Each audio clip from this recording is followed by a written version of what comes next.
Hola, ¿cómo están? Nos encontramos en Cuidando el Agua, un elemento vital. Hoy día tenemos la visita de Cristóbal Juliá, quien es meteorólogo y tiene también el sitio MetExpert. ¿Cómo estás, Cristóbal? Bien, ¿y tú, Franco, cómo estás? Bien, también, gracias. Hoy día vamos a hablar de un tema que nos atañe como sociedad, como seres humanos, que es el tema del cambio climático, principalmente relacionado a lo que es el calentamiento global. La primera pregunta que teníamos preparado es: ¿mito o realidad del cambio climático? Sí, bueno, hay que separar primero que todo en dos partes. Esto tiene dos patas.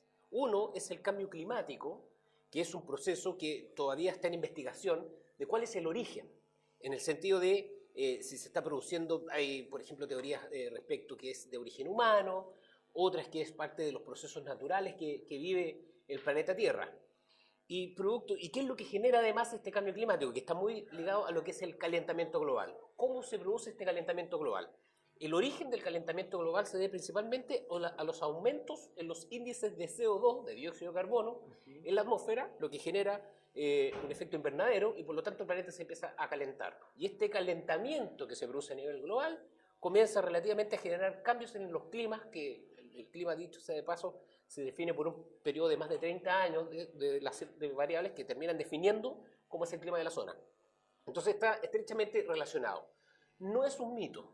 Partió por allá, el cambio climático, el calentamiento global se estudia desde los años 70, pero cuando se hizo más fuerte este tema, cuando se derriba el muro de Berlín, ¿cierto? Termina la Guerra Fría a finales de la década de los 80, y ahí recién empieza un mayor interés, digamos, en lo que es el cambio climático y el calentamiento global. ¿Por qué? Porque producto, se está observando, digamos, durante la década de los 70 y de los 80 un aumento muy fuerte de los niveles de CO2 en la atmósfera.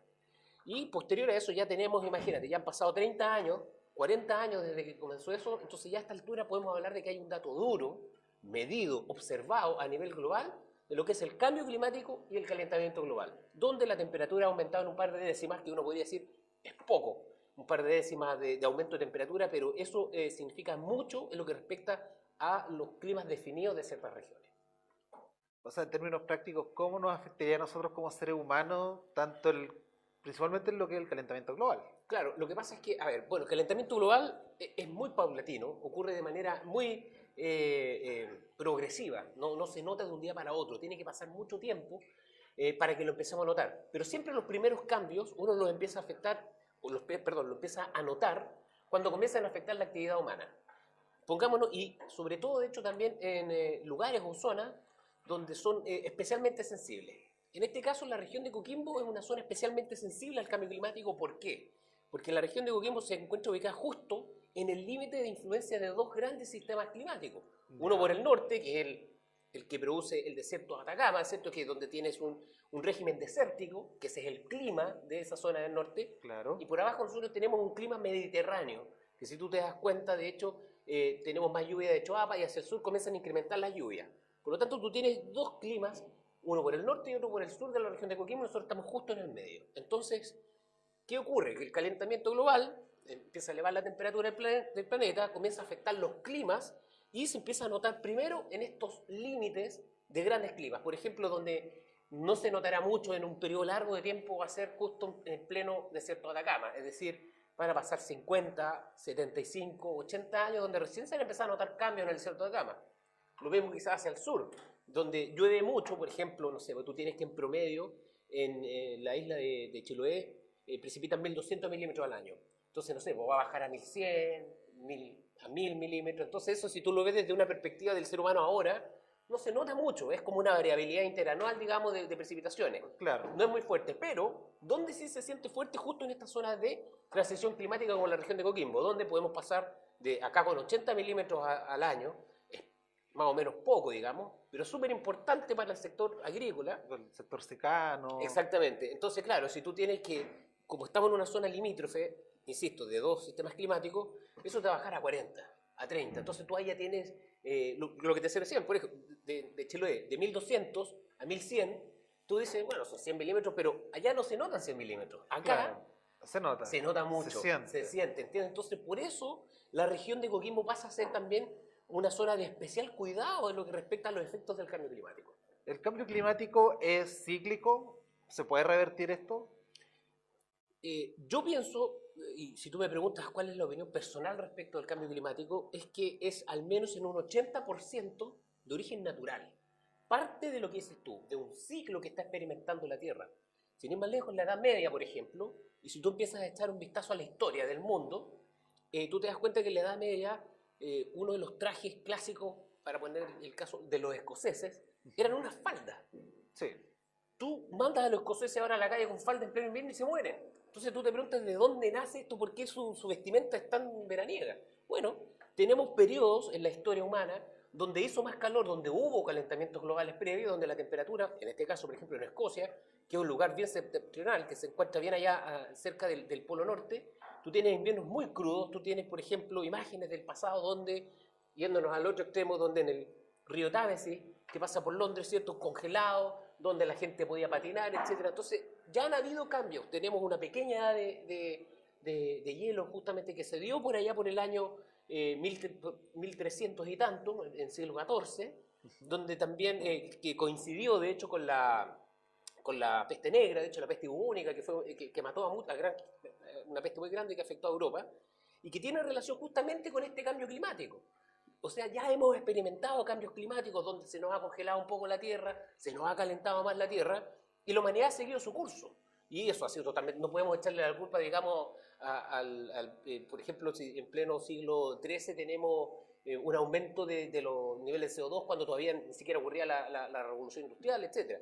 Entonces, si tú echas una mirada hacia atrás, tú tienes que, eso sí, esto para contrastar un poco esto, ahora, como nunca se han visto niveles altos de CO2, lo cual permite inferir, digamos, a las personas de que se deba a la actividad humana este incremento ahora y no de forma natural como ha sido en el pasado. Anteriormente, claro, porque si consideramos antes andábamos en carreta, no andábamos en auto, o sea, no teníamos ese factor. Exacto. Y tampoco había las herramientas en aquel entonces como para medir las emisiones. Correcto. Entonces, tú ahí contrastas y dices, bueno, esto a mí me tinca que tiene que ver el ser humano. Sin embargo, yo soy un poco escéptico y yo sí me dejo la duda de al menos un 20% o 30% de dónde viene ese impacto. Pero al menos en gran parte se debe a algo que es natural y como dices tú, que es cíclico. Es decir, la Tierra pasa por ciclos donde se calienta, se enfría y que tiene relación también con la actividad solar, etc. Claro, entonces, considerando ya el tema del calentamiento global como factor humano, desde tu visión como experto, yo como ciudadano del mundo, ¿de qué manera puedo ayudar a revertir este proceso? Eso ahí es donde yo creo que ahí está el desafío. Personalmente no veo que nosotros podamos, si lo atribuimos, como te digo yo, un 80% a algo que es netamente natural, no hay mucho que podamos hacer. Yo creo que hay mayor problema en la contaminación del planeta, donde sí tiene mucho impacto en lo que hace el ser humano. Quizás podríamos disminuir los niveles de emisiones de CO2, lo que igual por supuesto que contribuye, o sea, es aportar una gotita a esto, pero revertirlo no. En el fondo es un poco contribuir como seres humanos a no potenciar este cambio climático, pero las fuentes naturales que existen de emisiones de CO2 como volcanes, como el océano, como los mismos seres humanos, las plantas, los bosques, etcétera, es mucho, mucho, pero mucho mayor que lo que somos capaces nosotros de emitir con autos, fábricas, industria, etcétera. Perfecto. Entonces, tenemos dos patitas. Uno que es el cambio climático y otro que es el calentamiento global. Exacto. Y entonces, ya si nos tiramos de lleno al cambio climático, siendo un poco, no sé si siendo ficción o suposiciones, ¿el cambio climático en sí podría desencadenar en una extinción masiva del ser humano? Por supuesto. O sea, de todas maneras, de hecho, no me cabe la menor duda de si no somos capaces de ser resilientes frente a esto, es decir, de tener una fuerte capacidad de adaptarnos a un escenario adverso, por supuesto que puede tener un impacto negativo en la humanidad y generar algún tipo de extinción. A lo mejor no atribuido esencialmente al cambio climático, pero sí a las consecuencias que se puede producir entre seres humanos producto de escasez de alimentos, etc. Se sabe, digamos, por la historia de la humanidad, cómo se han desencadenado guerras producto de la escasez de alimentos. Estamos hablando de los anales de la humanidad. Entonces, siempre tú puedes tener un conflicto que te puede llevar a una extinción. Ahora, hay que ver, por eso digo, la palabra resiliente viene a ser bien importante. ¿Cómo nosotros de enfrentar este cambio climático suponiendo que no podemos hacer nada para revertirlo. Entonces ahí es donde tenemos tecnologías que antiguamente no teníamos. Contamos, por ejemplo, con un tremendo océano donde a través de osmosis inversa podemos desalinizar agua y por lo tanto tener el recurso hídrico. Supongamos que no llueve más en toda la Tierra. Probablemente va a ser un proceso lento de extinción, pero aún así tenemos la capacidad, creo yo, como ser humano ahora, producto de la tecnología que tenemos, para poder ir adaptándonos, buscar alimentos que puedan ser, no sé, genéticamente modificados para poder llegar a algo que no requiera de agua, etcétera. Yo creo que hay muchas cosas que se pueden hacer. Llegar a una extinción masiva como podría ocurrir si es que nos llegara a golpear, por ejemplo, un meteorito, la Tierra o un asteroide. Ese sería un impacto también más inmediato. Claro, Porque estamos hablando del calentamiento global, algo que tú lo vas a empezar, que son periodos muy extensos, 50, 100 años, digamos, en distintos escenarios. Claro, estamos hablando por lo menos unas 2 generaciones. Correcto, o sea, pienso yo que nosotros, al menos, como una generación un poco más joven, ¿cierto? Vamos a ver a lo mejor algunos efectos, ya lo estamos observando, pero ya ver un cambio casi radical, que probablemente de aquí a 100 años sí se vea, no son, claro, como dices tú, segunda, una generación posterior a la nuestra, 2, tercera generación recién puede ver eso. Perfecto. Entonces, el llamado también yo creo que igual es a ser consciente con los recursos naturales que tenemos, considerando... O sea, no es inmediato, pero igual podemos aportar nuestro granito de arena aquí y ahora. ¿De qué manera uno como ser humano podría ayudar un poco a frenar esto, controlando las emisiones? Claro, ¿Tu visión como experto en la materia? Claro, yo pienso que una manera de contribuir justamente eso, siempre reciclar, tratar de reutilizar las cosas, reutilizar el agua. Nosotros tenemos un desperdicio tremendo de agua, siendo que somos una zona semiárida y prácticamente árida. Y si la región de Coquimbo va en vías de convertirse en una región desértica, tú tienes que sacarle el máximo provecho al recurso hídrico, que es esencial, digamos, para los procesos productivos de la región, mineros, agrícolas, incluso para la ciudadanía.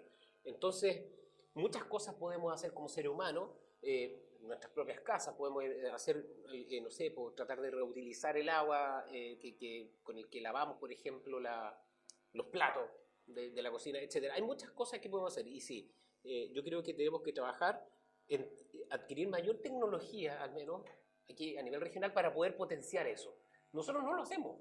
Tenemos un desperdicio de agua, tú vas a la ribera acá de Elqui y tú te das cuenta de que una cantidad tremenda de agua pasa y se va al océano. Entonces se piensa, por ejemplo, en ya, pongamos una planta desaladora, ¿cierto? Que sea por osmosis inversa, pero tiene un costo que es muy caro, pero entonces, ¿por qué no ponemos el esfuerzo, digamos, por ejemplo, en captar todo el agua antes de desalarla que se está yendo al océano? Captemos esa, que ya no tiene sal, te ahorras el proceso de osmosis inversa y la limpia, la procesas y la devuelves al sistema. Entonces hay muchas cosas que podemos hacer. Si bien tenemos una red extensa de río tecnificado a nivel regional, donde están todas conjuntas de vigilancia, etcétera, aún así tenemos una explotación brutal y descontrolada, de hecho, de los pozos del acuífero, entonces que no está regulado, hay mucho que se debería regular. Entonces pasa por pequeñas medidas que se pueden ir tomando en función de eso. Lo principal es cuidar el recurso hídrico. ¿Y no afectaría en cierta medida, porque es parte del ciclo, entendiéndolo así, que si yo saco más agua de la que llega al mar, en algún momento eso no será contraproducente? No, porque el mar, imagínate, lo vasto que es el océano, no tiene ningún efecto, por ejemplo, el cortar el cauce natural que llega hasta el río. Obviamente, si tú lo cortas antes, si tú pierdes ahí el caudal ecológico que se llama, ahí tú puedes tener un impacto negativo, digamos, por ejemplo, en algún pequeño ecosistema a propósito de que la región está lleno de humedales, etcétera, de ecosistemas que son muy valiosos. Claro, ahí se te puede generar un impacto, pero que llegue al océano, no tiene... O sea, habría que sacarla, entendiéndolo como antes de que llegue al mar. Exacto. Sacarla y utilizarla. Por ejemplo, claro, tú dejas un caudal ecológico, ¿cierto? Primero obviamente antes tratar de hacer un uso consciente y racional del agua, ¿cierto? Claro. Sacarle provecho, y una vez que llega a la ribera, claro, todo eso que quedó de este caudal ecológico, no perderlo hacia el océano, reutilizarlo de alguna manera. O sea, ¿es pérdida del agua dulce que llega al mar? De todas maneras, no me cabe la menor duda de que es pérdida de agua. Y de mucha agua, créeme. Sí, no deja de ser. Retrocediendo un poco en la conversación, hablábamos de la época geológica. Nosotros en el colegio nos enseñaron que estábamos en un periodo interglaciar. Entonces, agarrando esa lógica, tenemos el calentamiento global, o sea, eventualmente nosotros vamos a vivir un nuevo periodo glaciar en la Tierra. Es probable. Uno de los efectos que puede tener el cambio climático, el calentamiento global es ese, supone un derretimiento, ¿cierto?, de los polos, lo que finalmente termina enfriando las corrientes oceánicas, porque todo funciona con una circulación oceánica, y por lo tanto te enfría, te genera un enfriamiento de mayor escala y por lo tanto derivaría en lo que es una nueva era glaciar. Eso no hay cómo saberlo en estos momentos porque son todos escenarios probables del impacto que va a tener el calentamiento global. Puede ser eso, o puede ser que producto de este calentamiento global las corrientes cambien y tengamos que se nos transforme en un desierto todo el planeta. ¿Me entienden? Entonces se dejen de generar sistemas climáticos que proporcionen esta circulación e irrigación por distintos lugares del planeta y finalmente se te da el escenario totalmente adverso. ¿Qué es lo que le pasó, por ejemplo, según las distintas teorías con el planeta Marte? Que el planeta Marte era un planeta muy similar a lo que era la Tierra, empezó a sufrir estos cambios climáticos, al final termina siendo un planeta completamente árido. Entonces hay varios escenarios probables que pueden darse en función del cambio climático, eso todavía ya pasa a ser especulación. Perfecto, o sea, Pero está dentro de las posibilidades, por supuesto que está, pues si ya hemos tenido varias épocas glaciares, la más en cercana. largos plazos, largos Sí, periodos. totalmente. Si tú me preguntas, eso no lo veríamos de aquí al 2100, es muy difícil pensar que eso podría pasar. Pero como... A no ser que, por ejemplo, como te decía, caiga un meteorito, la Tierra entra en una nube grande, ¿cierto? No entra la luz del Sol y ahí tú entras en una época glacial producto de que no nos llega el Sol. Pero así de manera normal, o sea, pensando natural. en este cambio progresivo natural, llegar a una época glacial costaría mucho, 100, 200 años quizás. Estamos hablando de periodos grandes de Sí, tiempo, de muy grandes. Y cosas que tal vez no las viviríamos nosotros. Exacto. Perfecto. Ya, la otra pregunta que tenía también respecto al... No, y agradecer también esta aclaración que nos hiciste entre el cambio climático y el calentamiento global, porque uno siempre los tiende a poner como que son lo mismo. Claro, usar como sinónimos, Sí. como... Sí. El cambio climático es una consecuencia del calentamiento global. Y Y el calentamiento global tiene un origen que todavía se atribuye esencialmente al aumento de CO2 en la atmósfera. Entonces ahí tú tienes un calentamiento, producto de los gases invernaderos, el efecto invernadero. Me queda súper claro. También me gustaría ahondar, en honor al tiempo también, ahondar en los efectos que tiene esto a nivel, por ejemplo, hablamos de lo que es a nivel de ecosistemas, pero a nivel del ser humano, ¿de qué manera nos afectaría esto a nosotros? Bueno, principalmente imagínate todo lo que afecta, de todo lo que dependemos nosotros del clima. Las actividades, por ejemplo, productivas se verían afectadas. Imagínate, la agricultura, uno de los principales... Sentémonos en la región de Coquimbo. ¿Ya? Uno de los primeros impactos que tendría este cambio climático es la ausencia de precipitaciones en la región de Coquimbo. El escenario más probable que puede ocurrir debido al calentamiento global y al cambio climático en la región de Coquimbo es la ausencia de agua. Ese es el primer efecto. Y si tú no tienes agua, ¿cómo nos impacta a nosotros como ciudadanía? Primero, afecta a los procesos productivos. La agricultura no se puede llevar a cabo sin agua. La minería tampoco, la minería también necesita agua. Y finalmente la ciudadanía que depende del agua como un recurso vital para la subsistencia. Entonces, los primeros efectos son eso. Nosotros como región de Coquimbo somos nosotros, el huerto de Chile, como le dicen algunos. Es decir, nosotros, la región de Coquimbo es proveedor de muchas hortalizas a nivel nacional. Todas las hortalizas, la mayoría de las hortalizas que se dan a Santiago, papas, lechugas, apio, zanahoria, vienen de aquí de la región de Coquimbo. Entonces, se genera especulación, se generan problemas de abastecimiento y por lo tanto tú comienzas a tener una reacción en cadena donde lo primero que empieza a afectar es la disposición de alimentos que requieren de agua para crecer. Entonces tendríamos que empezar a traer alimentos de otros lados y por lo tanto se genera un costo de vida más alto, tendríamos que empezar a racionalizar el agua, digamos, el agua potable que bebemos, entonces ya se empieza a generar problemas, digamos, ya a nivel social. Ahí tú tienes que los que tienen más simplemente van a tener más acceso al recurso hídrico y a los beneficios y en general la gente más pobre, más vulnerable va a ser la gente que va a resentir primero los efectos del cambio climático. Entonces esos son los impactos directos que puede tener sobre los seres humanos. Perfecto. Cristóbal, te quería agradecer por haber venido a este programa Cuidando el Agua, un elemento vital, un programa que se hace en conjunto con, perdón, un programa hecho por mi radio. Gracias por venir, Cristóbal. Gracias a ti, Franco, por la invitación y bueno, el mensaje final es ese, siempre cuidar el agua porque lo primero que se va a ver afectado por un eventual cambio climático, bueno, el cambio climático y el calentamiento global, es la disposición, la disponibilidad del recurso hídrico. Perfecto. Muchas gracias, Cristóbal. Gracias a ti.